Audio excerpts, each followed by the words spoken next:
Bonjour et bienvenue.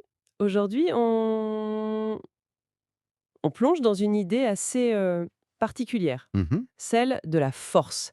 Mais une force qui, paradoxalement, trouverait sa source dans la faiblesse. Oui, c'est un concept, assez contre-intuitif de prime abord. Exactement.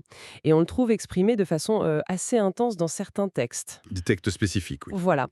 Pour notre exploration, on a des extraits qu'on pourrait appeler la puissance de la grâce divine. D'accord. Et on va se concentrer sur 3 versets bibliques, qui semblent vraiment articuler ça de manière très, très directe. 3 points d'ancrage donc. C'est ça.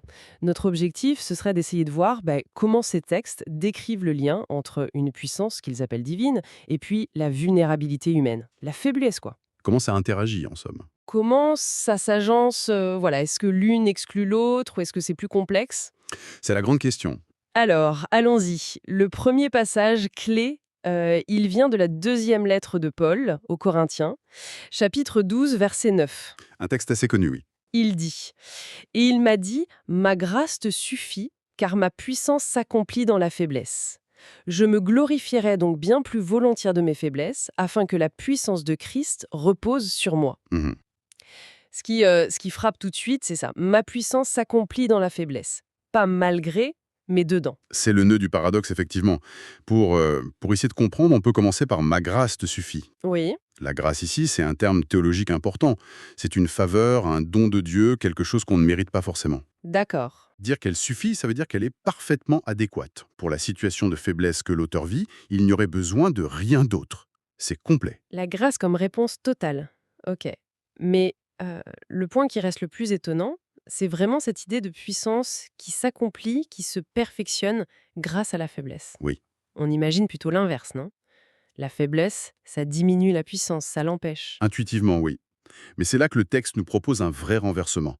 Le verbe grec utilisé ici, il peut vouloir dire être rendu parfait ou atteindre son but, être pleinement développé. Ah d'accord. L'idée, c'est pas tant que la faiblesse devient la force, c'est plutôt qu'elle crée euh, les conditions pour que cette puissance divine, qui vient d'ailleurs, puisse se manifester pleinement. Les conditions, c'est-à-dire? Ben, c'est un peu comme si le vide, créé par la reconnaissance de ses propres limites, de son impuissance, devenait l'espace même où cette autre puissance peut venir, s'installer et agir. Hmm.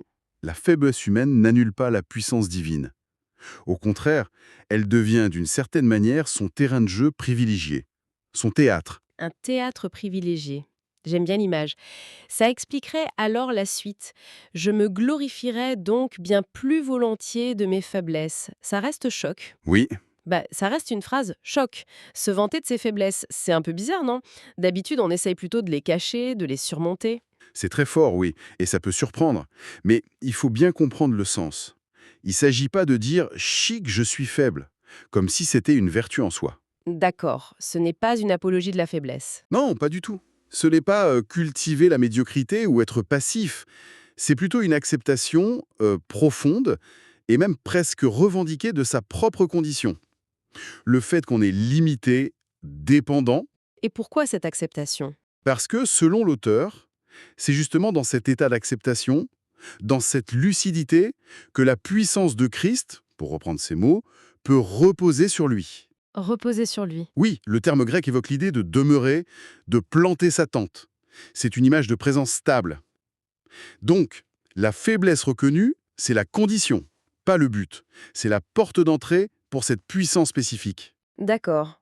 Donc, si je résume un peu, c'est moins célébrer la faiblesse pour elle-même que reconnaître que c'est une condition nécessaire pour faire l'expérience d'une force qui vient d'ailleurs.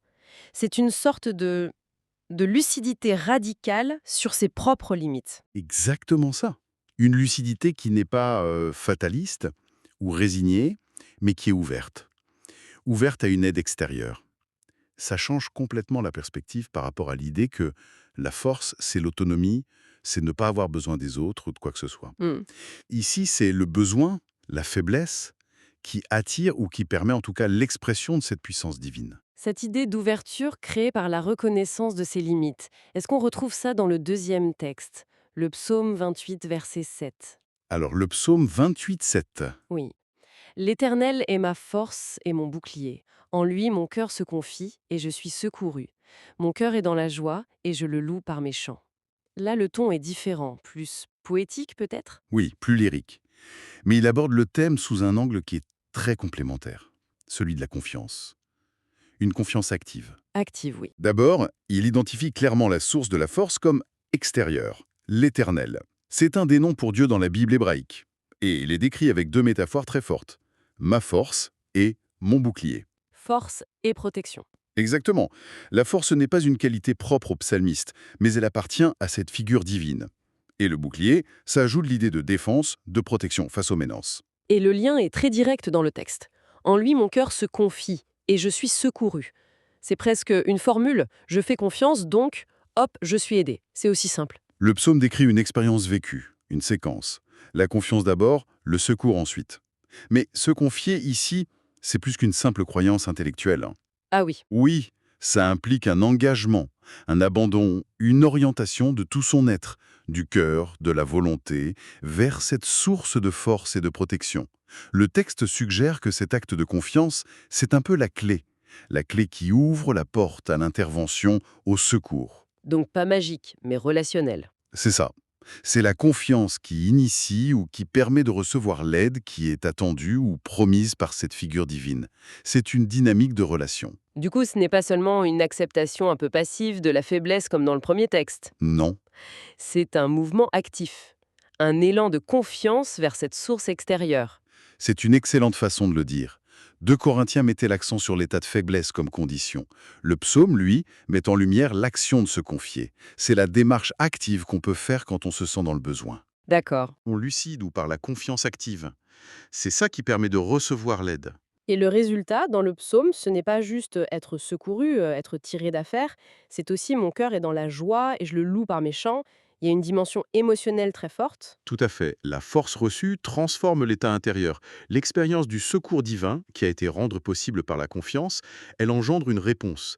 Oui, émotionnelle et spirituelle. La joie, la louange, la gratitude. Hmm. Ce n'est pas juste un problème résolu, c'est une relation qui est confirmée. C'est l'expérience que cette source de force est fiable.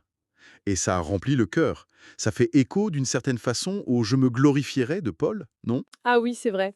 L'expérience de la puissance ou du secours dans la faiblesse ou le besoin s'amène à une forme d'exultation, de reconnaissance joyeuse. On voit se dessiner un tableau. Faiblesse, dépendance, confiance, tout ça est lié à la réception d'une force qui vient d'ailleurs et qui apporte non seulement une solution, mais aussi une transformation intérieure. C'est ça. Ça nous amène logiquement à notre troisième verset, peut-être le plus connu des trois, et celui qui sonne le plus puissant, justement. Philippiens 4, verset 13, Je puis tout par celui qui me fortifie. Ah, celui-là. Ce je puis tout, ça a l'air sans limite, presque. Comment ça colle avec l'idée de faiblesse qu'on vient d'explorer? C'est vrai qu'il est souvent cité, parfois un peu hors contexte, comme une sorte de slogan pour dire «je suis capable de tout faire», Oui, un peu positive attitude à l'extrême. depuis sa prison. D'accord. Et juste avant, il explique qu'il a appris à vivre dans toutes les situations, aussi bien dans l'abondance que dans le dénuement, quand il a faim comme quand il est rassasié. Hmm. Donc le tout, panta en grec. Les spécialistes, les exégètes, pensent en général que ça ne veut pas dire «je peux faire absolument n'importe quoi», genre voler ou lire dans les pensées. Non, évidemment. C'est plutôt «je peux endurer toutes les circonstances, je peux faire face à toute situation, quelle qu'elle soit». C'est une affirmation de résilience en fait, de capacité à traverser les épreuves. Ah, mais ça change tout. Tout, ce sont les circonstances à endurer, pas n'importe quelle action à accomplir. Ok, je vois mieux. Mais alors d'où vient cette capacité d'endurance? Le texte est clair, par celui qui me fortifie. Encore une fois. Encore une fois, la source est extérieure. C'est le point central. Cette capacité à tout supporter, elle n'est pas présentée comme une force intérieure innée, un genre de volonté de faire personnelle. Non. Non, elle vient explicitement de «celui qui me fortifie». Dans le contexte de Paul, c'est Christ ou Dieu. La force est reçue, elle est donnée. C'est une fortification active de la part de cette source divine. Et comment ça marche cette fortification? Est-ce que le texte nous en dit plus? C'est ponctuel, continu, et le lien avec la faiblesse? Le texte suggère une dynamique continue. Le verbe grec pour fortifier est au participe présent, ce qui indique une action qui dure ou qui se répète. On pourrait comprendre ça comme une force qui est disponible, accessible en permanence, ou du moins quand le besoin s'en fait sentir.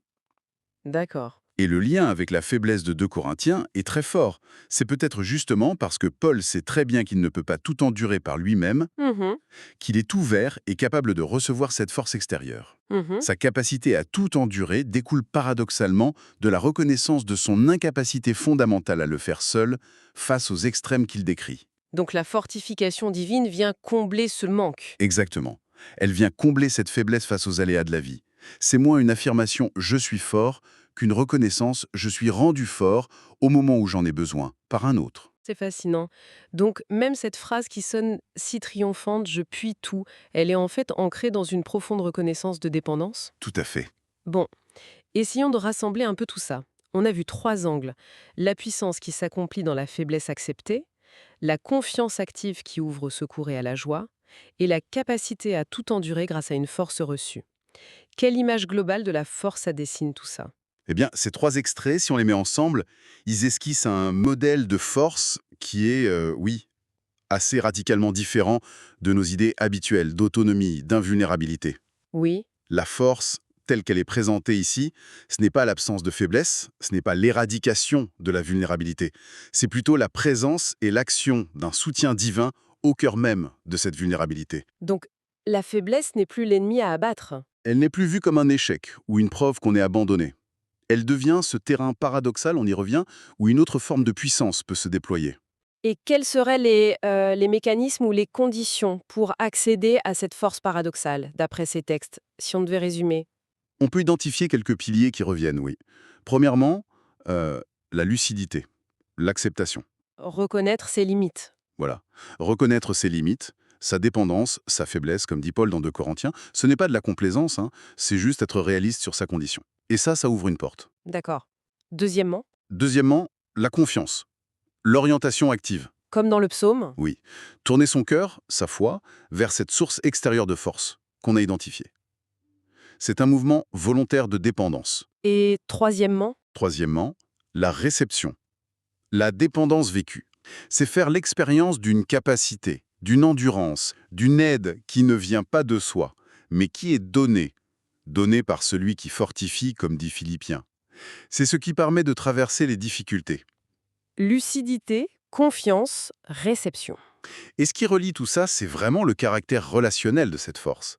Elle n'est pas une qualité abstraite ou une ressource interne qu'on pourrait développer tout seul dans son coin. Non, c'est clair. Elle découle une relation avec l'entité divine dont parlent ces textes. Elle est reçue, elle n'est pas produite par l'individu. C'est une puissance qui se manifeste dans cette relation de dépendance et de confiance. C'est vraiment en contre-pied à l'idéal très moderne de l'individu autosuffisant qui puise sa force en lui-même, hein. Carrément. Alors, si on devait résumer l'idée maîtresse qui ressort de cette exploration, ces textes bibliques, ils proposent une vision où la vulnérabilité humaine, la fragilité, ce n'est pas forcément un obstacle à la force. Hmm. Ça peut même devenir le lieu où une force d'une autre nature, la grâce, le secours, la puissance divine, est expérimentée. On a vu comment la grâce suffit dans la faiblesse, Oui. comment la confiance peut débloquer le secours et la joie, Mhm. et comment la capacité à endurer vient d'une fortification extérieure. Et j'insisterai encore sur cette dimension relationnelle. Elle est absolument clé. Sans elle, on pourrait mal interpréter ces versets. On pourrait croire que c'est juste une méthode psychologique, un genre d'auto-persuasion. Oui, pensez positif et acceptez vos faiblesses. Voilà. Mais selon la logique de ces textes, la force ne vient pas de la faiblesse elle-même, ni même de la simple acceptation de la faiblesse. Elle vient de la relation avec la source divine. Une relation que la faiblesse et la confiance rendent possible. Oui, ou qu'elles approfondissent. C'est une force qui circule dans cette connexion. Une force qui circule dans la connexion. Ça nous laisse avec une dernière question peut-être pour la réflexion. Une piste à explorer pour chacun. Mhm. Si la véritable force, telle que ces textes la décrivent, ne se manifeste pas malgré nos fragilités, mais potentiellement à travers elles, via cette connexion, comment est-ce que ça pourrait réorienter notre façon d'aborder nos propres limites, nos défis, nos moments où on se sent vulnérable? C'est une excellente question pour terminer. Qu'est-ce que ça changerait à notre quête de force au quotidien? Voilà, matière à réflexion.